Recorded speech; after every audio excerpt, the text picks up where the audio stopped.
할렐루야. 오늘도 새날을 주신 하나님을 찬양합니다.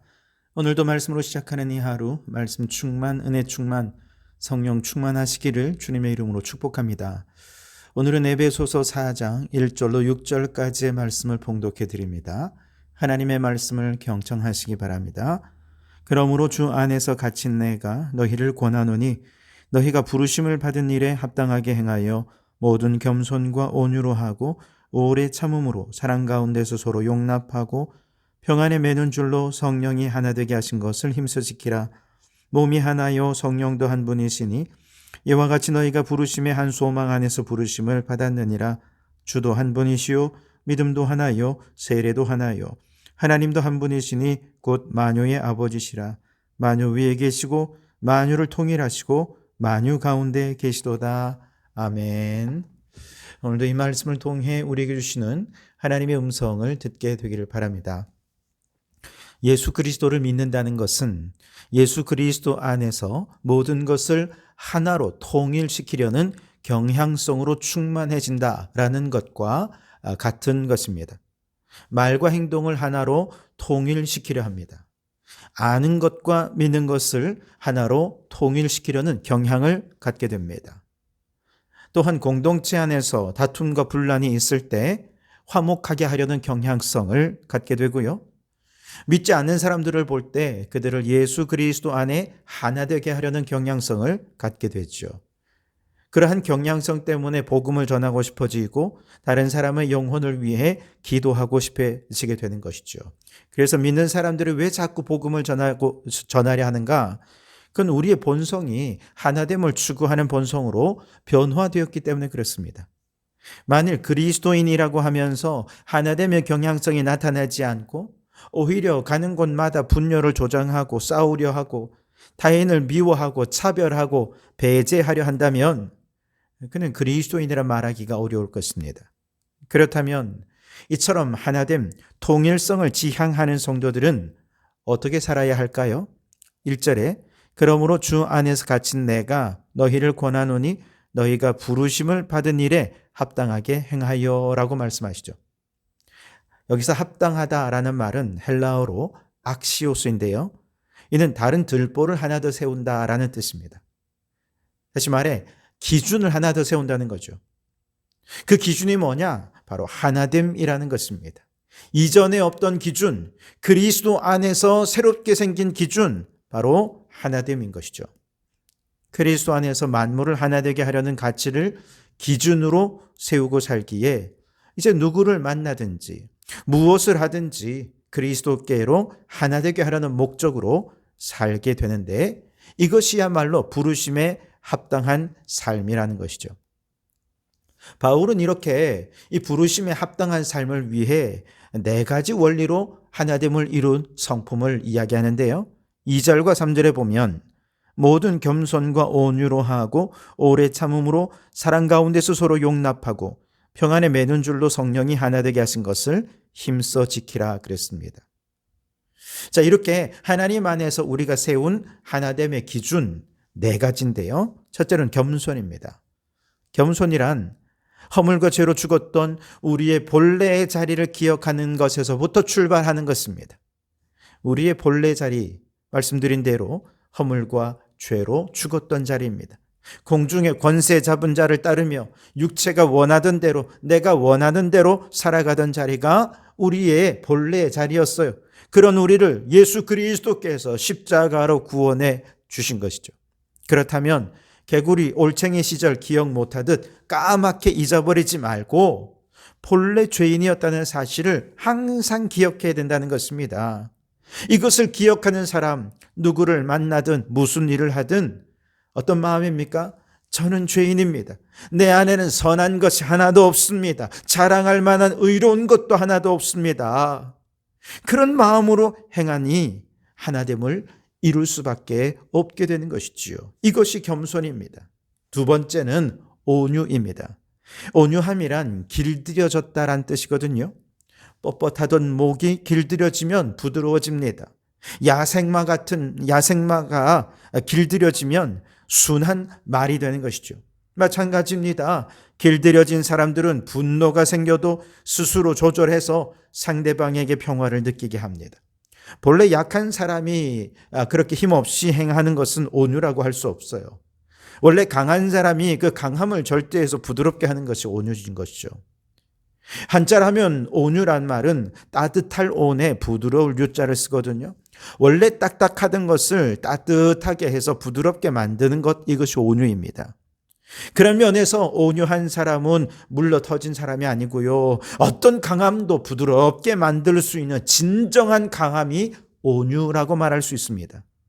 이처럼 강함을 절제해서 부드럽게 할 수 있는 능력을 가지고 공동체를 섬기면 어떤 공동체든 부드럽게 하나됨을 이루어 갈 수 있지 않겠습니까?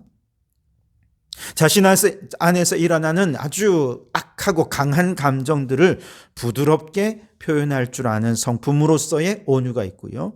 공동체 안에서 이 사람 저 사람의 분노와 증오와 과격함들을 서로 따뜻하고 부드럽게 하려는 그런 리더십으로서의 온유함이 있습니다. 이런 성품으로서의 리더십으로서의 온유함을 두루두루 갖춘 사람을 우리는 성령 충만한 사람이라 이렇게 말하는 것이죠. 그에게 나타나는 온유함의 성품이 바로 성령의 열매인 것입니다. 모세가 그런 사람이었죠. 그도 한 성격하는 사람 아니었습니까? 게다가 그의 리더십은 대단히 폭력적이었습니다. 그런데 성령께서 그를 다듬어 가시니 온유함이 지면의 모든 사람보다 더하더라라는 평가를 받게 되었습니다. 바로 그 온유함으로 수백만의 이스라엘 백성들을 거친 광야에서 하나 되게 이끌어낼 수 있었던 것이죠. 오늘날 우리나라 사람들 얼굴을 보면 곧 폭발할 것 같아요. 항상 찌들어 있고 또 힘들어서 그런지 조금만 건드리면 폭발하고 분노할 것 같습니다. 그래서 선뜻 다가가기가 힘들어요. 바로 이런 시대에 꼭 필요한 인재가 온유한 성품을 가진 사람 아니겠습니까? 다시 말해 예수 믿고 구원받아 그 본성이 하나됨을 지향하는 본성으로 변화된 사람, 성령께서 그의 삶을 온유한 성품과 온유한 리더십으로 이끌어 주실 때 바로 이런 사람이 새 시대가 요구하는 인재가 될 줄 믿습니다. 셋째로 온유, 오래 참음입니다. 2절에 오래 참음으로 사랑 가운데서 서로 용납하고 그랬죠. 오래 참는다는 말은 헬라어로 길고 멀다라는 단어하고 진노, 분노라는 단어가 서로 합성된 단어입니다. 그래서 그 뜻을 이해해 보면 분노와 진노로부터 거리가 멀게 한다라고 하는 뜻입니다. 오래 참음이 그렇다는 것이죠. 그래서 오래 참음으로 사랑 가운데서 서로 용납하라, 이 말씀은 분노와 거리가 멀어지게 하는 그 사랑으로 대하라는 뜻입니다. 사랑이 있으면 분노라는 감정과 멀찍이 떨어질 수 있어요. 보통 우리가 분노를 일으키는 대상들은요, 가까이 있는데 사랑하지 않는 사람들입니다. 가까이 있는데 사랑하면 아무리 잘못한 일도 다 이해하고 용납이 돼요. 억지로 이해하는 것이 아니라 그냥 이해가 되니까 용납하게 되는 것입니다. 그런데 한 세 사람은 모든 인간은 하나님의 형상으로 만들어졌다고 믿습니다. 그는 하나님을 뜨겁게 사랑하고 하나님을 사랑하는 그 사랑으로 그 사람도 하나님의 형상으로 창조되었으니 사랑하는 것입니다. 그렇다면 때로 실수하고 잘못하고 나를 화가 나게 하는 사람이라 할지라도 우리의 먼저 마음속에 하나님을 향한 사랑이 너무나도 크다 보니까, 그리고 그 사랑으로 그를 바라보다 보니까 이미 마음으로부터 분노가 멀어져 있는 것이지요. 그래서 그가 실수하고 잘못하고 화나게 해도 내 안에 분노가 일어나기 전에 먼저 이해하게 돼요. 용납하게 되면서 공동체를 하나로 만들어가게 되는 것이죠. 그래서 여러분, 하나님을 사랑하되 뜨겁게 사랑하실 수 있길 바랍니다. 그 사랑으로 오늘 곁에 있는 사람들을 사랑하셔서 분노로부터 멀어지시고 오래 참음으로 사랑 가운데 서로 용납하여 하나 되는 공동체를 이루어가는 우리 성도들이 되실 수 있길 바랍니다. 네 번째는 평안에 매는 줄입니다. 3절에 평안에 매는 줄로 성령이 하나 되게 하신 것을 힘써 지키라 그랬죠. 이 평안은 헬라어로 에이레네거든요. 에이레네라는 이 단어는 적대적인 관계성에서 나온 단어입니다. 즉 적대적인 관계에 있는 사람을 다정하게 바라보는 시선, 평화롭게 바라보는 상태, 이것을 에이레네라는 것이죠. 대적을 다정한 시선으로 바라보면 대적은 어떻겠습니까? 대적하러 왔다가도 그 마음이 녹아버리지 않겠습니까? 사람들은 서로 의견이 다르면 싸우기 쉽습니다. 감정이 쉽게 상하죠. 그러면 적이 되고 원수가 됩니다. 이렇게 원수가 되고 대적이 되면 바라보는 시선도 적대적인 시선이 되고 그 눈빛도 적대적인 눈빛이 되고요. 바로 그 눈빛이 관계를 더욱 악화시키게 되지요. 그런데 바로 그 적대적인 눈빛을 돌이켜 사랑의 눈빛으로 바라보게 하는 것, 이것이 에이렌의 평안이라는 것입니다. 베드로가 닭 울기 전에 예수님을 3번 부인했죠. 그러다가 베드로가 언제 자신의 잘못을 깨닫고 나가서 통곡하게 되느냐? 예수님과 눈이 마주쳤을 때입니다. 예수님을 저주하면서 부인하는 순간 베드로는 자신을 물끄러미 바라보는 주님의 눈빛을 보았습니다. 그때 여러분, 예수님의 눈빛은 어떤 눈빛이었을까요? 나는 네가 그럴 줄 알았어. 너 배신할 거라 내가 얘기했지. 너 진작에 그렇게 할 줄 난 이미 알았어, 이 나쁜 놈아. 그렇게 원망하고 분노하고 실망하는 눈빛이었을까요? 아마 만일 그랬다면 베드로는 굳이 눈물을 흘리며 통곡하며 회개하지 않았을 것입니다. 분명 베드로와 마주친 예수님의 눈빛은 에이레네의 눈빛이었을 겁니다. 자신을 저주하며 모른다고 맹세까지 하는 그 베드로를 향해 주님은 일말의 원망도 없는 눈빛, 오히려 그를 다정하게 사랑스럽게 바라보는 그 사랑의 눈빛을 보여주셨을 것이고, 그 에이레네의 눈빛으로 바라보는 예수님의 눈빛과 서로 마주친 베드로는 스스로를 부끄럽게 여긴 것이죠. 그리고 자신의 죄를 통해 자복하게 된 것입니다. 이처럼 적대자를 평화의 눈으로 바라보게 하면 그 평안이 공동체를 하나로 꽁꽁 싸매는 줄이 되게 할 것입니다. 자, 이처럼 겸손, 온유, 오래 참음, 평안으로 이것이 기준이 되어 공동체를 섬길 때 성령이 하나 되게 하신 것을 힘써 지키게 되고 부르심을 받은 일에 합당하게 행하게 될 것입니다. 그런데 이런 성품들은 노력한다고 개발이 되는 것이냐? 당연하죠. 노력을 해야죠. 그런데 인간의 노력만으로 행하다 보면 자칫 잘못하면 척하는 사람이 될 수 있습니다. 겸손한 척, 온유한 척, 오래 참는 척, 평안한 척 하는 거죠.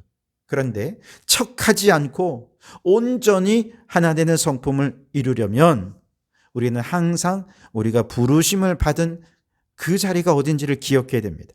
4절로 6절에 보시면 몸이 하나요 성령도 한 분이시니 이와 같이 너희가 부르심의 한 소망 안에서 부르심을 받았느니라. 주도 한 분이시요 믿음도 하나요 세례도 하나요 하나님도 한 분이시니 곧 만유의 아버지시라. 만유 위에 계시고 만유를 통일하시고 만유 가운데 계시도다.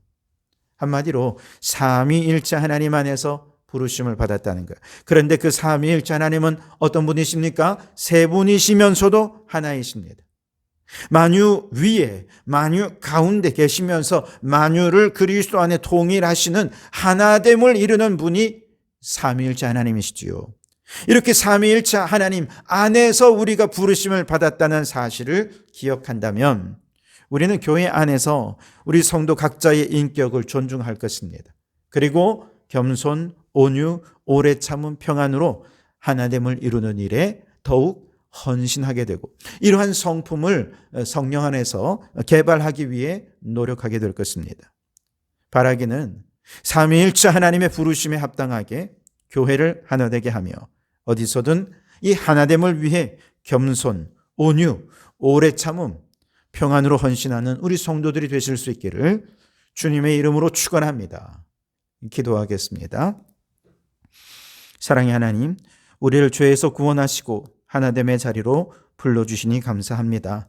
겸손한 마음으로 자신을 낮추고 온유한 성품으로 공동체를 부드럽게 섬기며 사랑으로 분노와 멀리하여 오래 참음으로 서로 용납하게 하시고 평안의 눈빛으로 적대적인 관계마저 화목하게 만들어가는 저희가 되게 하여 주옵소서.